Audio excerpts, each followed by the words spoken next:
আমি নিয়েছি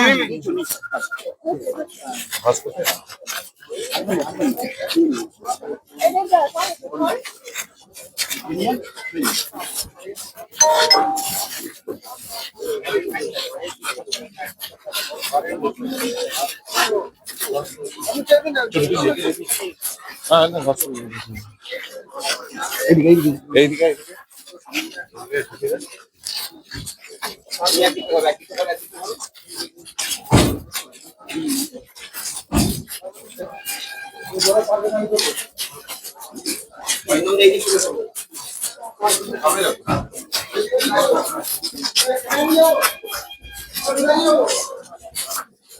ওইখানে দেখা যাও।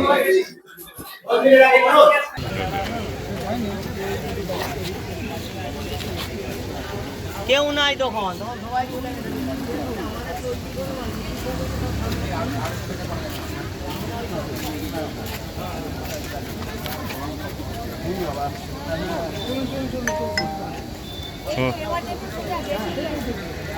করবো আমি বাইক বলে দিই।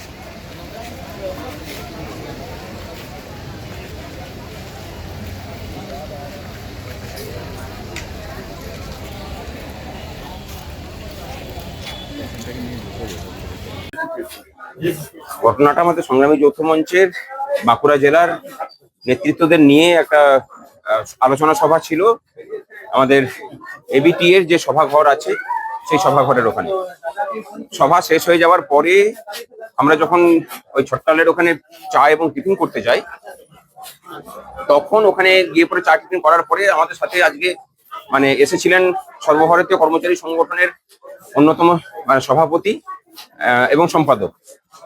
তারা ইউপি থেকে দোকানে যাব, সেই খাদির দোকানে যাওয়ার জন্য গাড়ি চার চাকা গাড়ি ঢুকবে না বলে তাদেরকে যখন মোটরসাইকেলে নিয়ে যাওয়ার প্ল্যান প্রোগ্রাম হয়, আমরা দাঁড়িয়ে গল্প করছিলাম ওই ছট্টালের পাশে যে মাজার ছিল সেই মাজারের ওখানে। একটা গাড়িতে নিয়ে ওদেরকে বেরিয়ে যায়, এরপর আরেকটা গাড়ি যায় একটা টিমকে নিয়ে। আমি যখন অরিন্দমের সাথে যেতে যাই তখন এসে পড়ে সুরজ বক্সের নেতৃত্বে প্রায় 40-50 জনের একটা টিম এসে পড়ে অতর্কিতে আক্রমণ চালায় এবং সেখানে অরিন্দমের উপরে বেধড়ক মারে, আমার উপরেও আঘাত লাগে। আমাদের সাথে আরো 2-3 জন ছিলেন, তাদেরকেও মারধর করা হয়। তারপর মেনলি অরিন্দমের উপরে আক্রমণ চালানো হয় বাঁশ, লাঠি, হকি স্টিক এসব দিয়ে, হেলমেট, এবং মূলত মাথাকে লক্ষ্য করে তার আক্রমণটা করেন। সম্পূর্ণ উদ্দেশ্য প্রণোদিত ভাবে, কোনো ঝামেলা নেই, কোনো কথা কাটাকাটি নেই, কোনো কিচ্ছু নেই। আক্রমণ সম্পূর্ণ রাজনৈতিক কারণ ছাড়া অন্য কিছু দেখতে পাচ্ছি না। আমরা কোনো রাজনীতি করি না, দলীয় রাজনীতির মধ্যে আমরা নেই, হ্যাঁ, কিন্তু এই সরকারের বিরুদ্ধে। সেই কারণের জন্যই এরা এই আক্রমণটা চালিয়েছে। এবং আগামী পরশুদিন আমাদের মুখ্যমন্ত্রীর পাড়াতেই সেখানে আমাদের সভা আছে। আজকে হাইকোর্টে গিয়ে সেই সভাকে আটকাতে পারেননি, সেই সভাকে বানচাল করার একটা উদ্দেশ্য থাকতে পারে। যারা আক্রমণ করেছে তারা তৃণমূলের লোকজন। সুরজ বক্স যে আছে সে তৃণমূলের নেতৃত্ব বলে আমরা শুনতে পেয়েছি। থানায় অভিযোগ আপাতত ভর্তি করা হয়েছে, ওর চিকিৎসা হোক, তারপরে ব্যবস্থা হবে। হ্যাঁ, থানায় গিয়েছিলাম, পুলিশের সহযোগিতা পাওয়া যায়নি। আপনাদের মুখেই শুনলাম যে কি ঘটনা ঘটেছে। সারাদিন প্রচারে ব্যস্ত থাকার জন্য বিষয়গুলো জানি না, আপনাদের মুখে শুনলাম। যদি এ ধরনের কোনো ঘটনা হয়ে থাকে আইন আইনের পথে চলবে, এইটুকুই বলবো আর কি।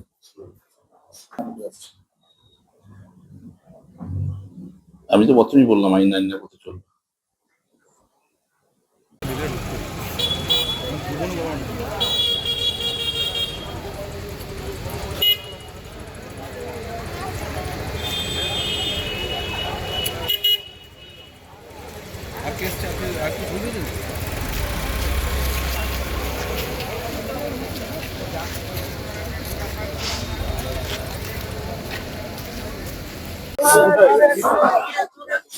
আমি নিয়েছি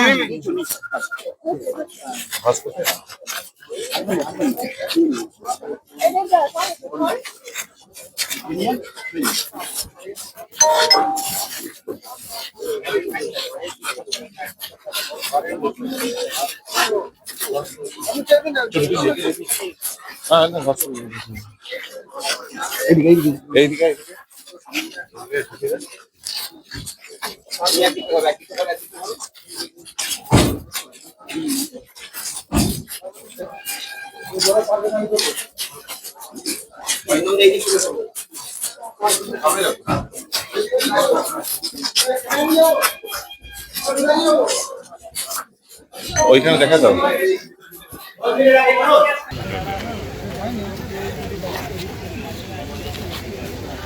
কেউ নাই তখন তখন সবাই চলে গেছে।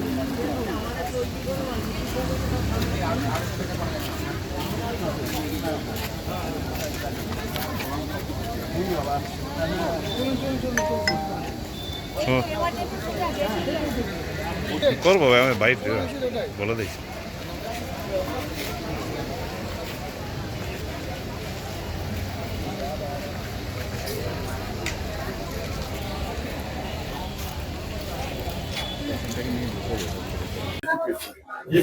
ঘটনাটা আমাদের সংগ্রামী যৌথ মঞ্চের বাঁকুড়া জেলার নেতৃত্বদের নিয়ে একটা আলোচনা সভা ছিল আমাদের এবিটি এর যে সভাঘর আছে সেই সভাঘরের ওখানে। সভা শেষ হয়ে যাওয়ার পরে আমরা যখন ওই ছট্টালের ওখানে চা এবং টিফিন করতে যাই, তখন ওখানে গিয়ে পরে চা টিফিন করার পরে আমাদের সাথে আজকে মানে এসেছিলেন সর্বভারতীয় কর্মচারী সংগঠনের অন্যতম সভাপতি এবং সম্পাদক। তারা ইউপি থেকে দোকানে যাব, সেই খাদির দোকানে যাওয়ার জন্য গাড়ি মানে 4 চাকা গাড়ি ঢুকবে না বলে তাদেরকে যখন মোটরসাইকেলে নিয়ে যাওয়ার প্ল্যান প্রোগ্রাম হয়, আমরা দাঁড়িয়ে গল্প করছিলাম ওই ছট্টালের পাশে যে মাজার ছিল সেই মাজারের ওখানে। একটা গাড়িতে নিয়ে ওদেরকে বেরিয়ে যায়, এরপর আরেকটা গাড়ি যায় একটা টিমকে নিয়ে। আমি যখন অরিন্দমের সাথে যেতে যাই তখন এসে পড়ে সুরজ বক্সের নেতৃত্বে প্রায় 40-50 জনের একটা টিম এসে পড়ে মানে অতর্কিতে আক্রমণ চালায় এবং সেখানে অরিন্দমের উপরে বেধড়ক মারে, আমার উপরেও আঘাত লাগে। আমাদের সাথে আরো 2-3 জন ছিলেন, তাদেরকেও মারধর করা হয়। তারপর মেনলি অরিন্দমের উপরে আক্রমণ চালানো হয় বাঁশ, লাঠি, হকি স্টিক এসব দিয়ে, হেলমেট, এবং মূলত মাথাকে লক্ষ্য করে তার আক্রমণটা করেন। মানে সম্পূর্ণ উদ্দেশ্য প্রণোদিত ভাবে, কোনো ঝামেলা নেই, কোনো কথা কাটাকাটি নেই, কোনো কিচ্ছু নেই। আক্রমণ মানে সম্পূর্ণ মানে রাজনৈতিক কারণ ছাড়া অন্য কিছু দেখতে পাচ্ছি না। আমরা কোনো রাজনীতি করি না, দলীয় রাজনীতির মধ্যে আমরা নেই, হ্যাঁ, কিন্তু এই সরকারের বিরুদ্ধে। সেই কারণের জন্যই এরা এই আক্রমণটা চালিয়েছে। এবং আগামী পরশুদিন আমাদের মানে মুখ্যমন্ত্রীর পাড়াতেই সেখানে আমাদের সভা আছে। আজকে হাইকোর্টে গিয়ে সেই সভাকে আটকাতে পারেননি, সেই সভাকে বানচাল করার একটা উদ্দেশ্য থাকতে পারে এখানে। যারা আক্রমণ করেছে তারা তৃণমূলের লোকজন। সুরজ বক্স যে আছে সে তৃণমূলের নেতৃত্ব বলে আমরা শুনতে পেয়েছি। থানায় অভিযোগ আপাতত ভর্তি করা হয়েছে, ওর চিকিৎসা হোক, তারপরে ব্যবস্থা হবে। হ্যাঁ, থানায় গিয়েছিলাম, পুলিশের সহযোগিতা পাওয়া যায়নি। আপনাদের মুখেই শুনলাম যে কি ঘটনা ঘটেছে। সারাদিন প্রচারে ব্যস্ত থাকার জন্য বিষয়গুলো জানি না, আপনাদের মুখে শুনলাম। যদি এ ধরনের কোনো ঘটনা হয়ে থাকে আইন আইনের পথে চলবে, এইটুকুই বলবো আর কি।